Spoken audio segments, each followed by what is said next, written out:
कहते हैं, किसी जीव को कष्ट देकर आप मुझे खुश नहीं देख सकते हो। अर्थात श्री कृष्ण जगत के स्वामी हैं। वह कण कण में निवास करते हैं।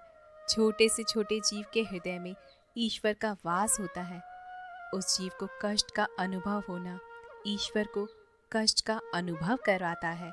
अर्थात किसी जीव को कष्ट देकर अपने ईश्वर को खुश कैसे देख सकते हैं।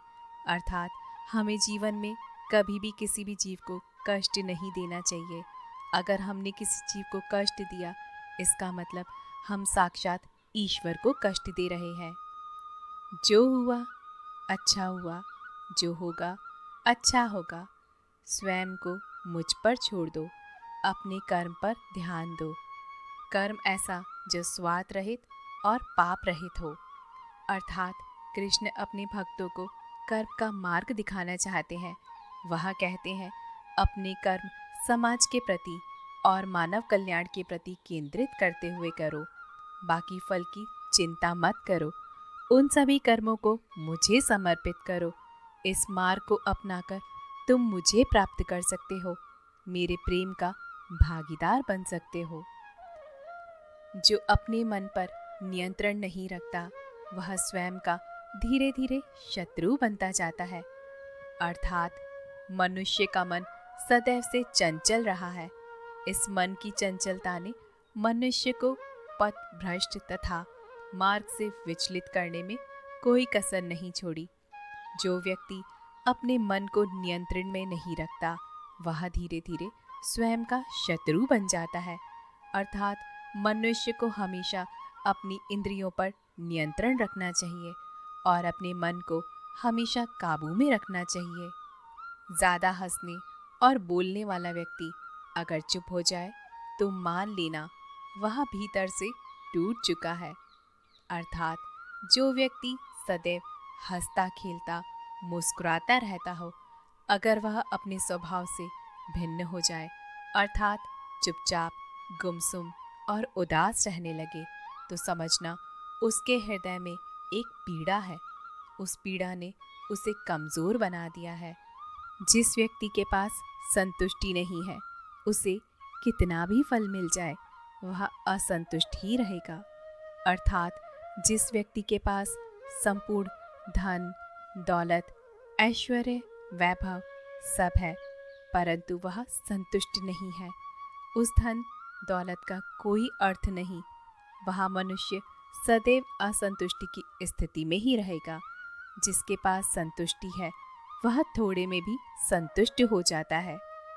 जिंदगी में सदैव अवसरों का आनंद लेना चाहिए, लेकिन किसी के भरोसे को तोड़कर नहीं।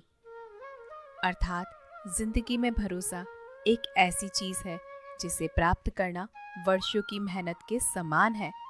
फिर भी यह प्राप्त हो या नहीं हो, यह भाग्य पर निर्भर करता है।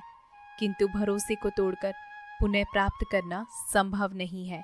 इसलिए जिंदगी में अवसरों का आनंद सदैव लें, लेकिन भरोसे को कभी टूटने न दें।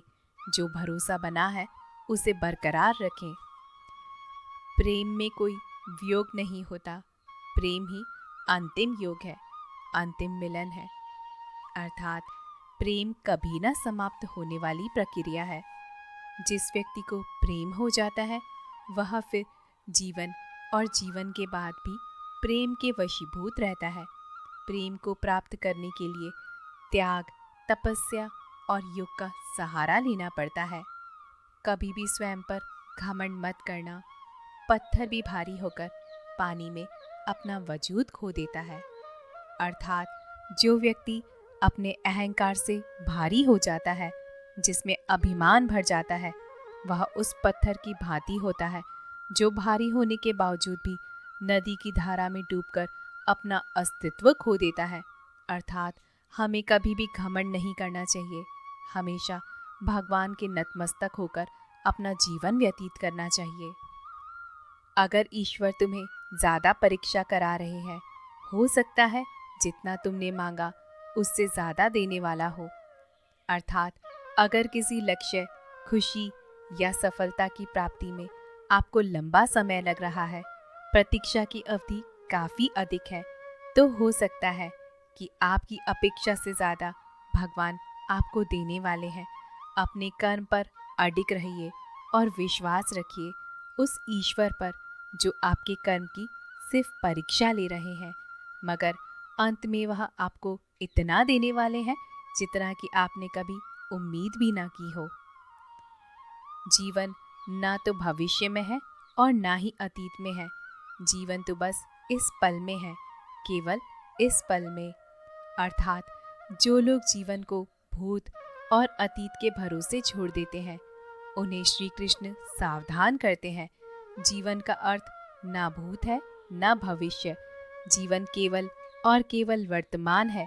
इसलिए वर्तमान में अपने जीवन को आनंद पूर्वक जिए, निस्वार्थ कर्म को अपने जीवन में अपनाएं। श्री कृष्ण कहते हैं, मैं विधाता होकर भी विधि के विधान को नहीं टाल सकता। मेरी चाहे राधा थी या चाहती मुझको मीरा थी, पर मैं हो रुक्मणी का ही गया। अर्थात जो विधाता के लेख में होता है उसी का फल हमें मिलता है। विधि के विधान को स्वयं ईश्वर भी नहीं टाल सकते। जिस प्रकार राधा से कृष्ण निश्चल भाव से प्रेम करते थे, प्रेमिका के भाव से मीरा कृष्ण को पति मानती थी, मगर विधि के विधान में रुक्मणी का साथ लिखा था, जिसे स्वयं विधाता भी नहीं टाल सकते थे। अर्थात हमारे जीवन में जो जब होना है उसे कोई भी नहीं टाल सकता। क्रोध की अवस्था में भ्रम जन्म लेता है। भ्रम बुद्धि को नष्ट कर देती है। बुद्धि के नष्ट होते ही व्यक्ति का पतन हो जाता है। अर्थात क्रोध व्यक्ति का सबसे बड़ा दुश्मन है। क्रोध के जन्म लेते ही व्यक्ति अपना विवेक खो देता है। विवेक के खो जाने पर व्यक्ति अपने पतन के मार्ग पर उन्मुख हो जाता है। क्रोध की अवस्था में हमें सदैव बचना चाहिए। अर्थात जब भी हमें क्रोध आए, हमें खुद पर नियंत्रण कर लेना चाहिए। दोस्तों, हम आशा करते हैं कि आपको यह वीडियो ज़रूर पसंद आई होगी। अगर आपको हमारी ये वीडियो पसंद आई हो तो वीडियो को लाइक करके ऐसे ही जीवन बदलने वाली वीडियोस के लिए हमारे चैनल को सब्सक्राइब ज़रूर करें। मिलते हैं अगली वीडियो में। तब तक के लिए जय श्री कृष्णा।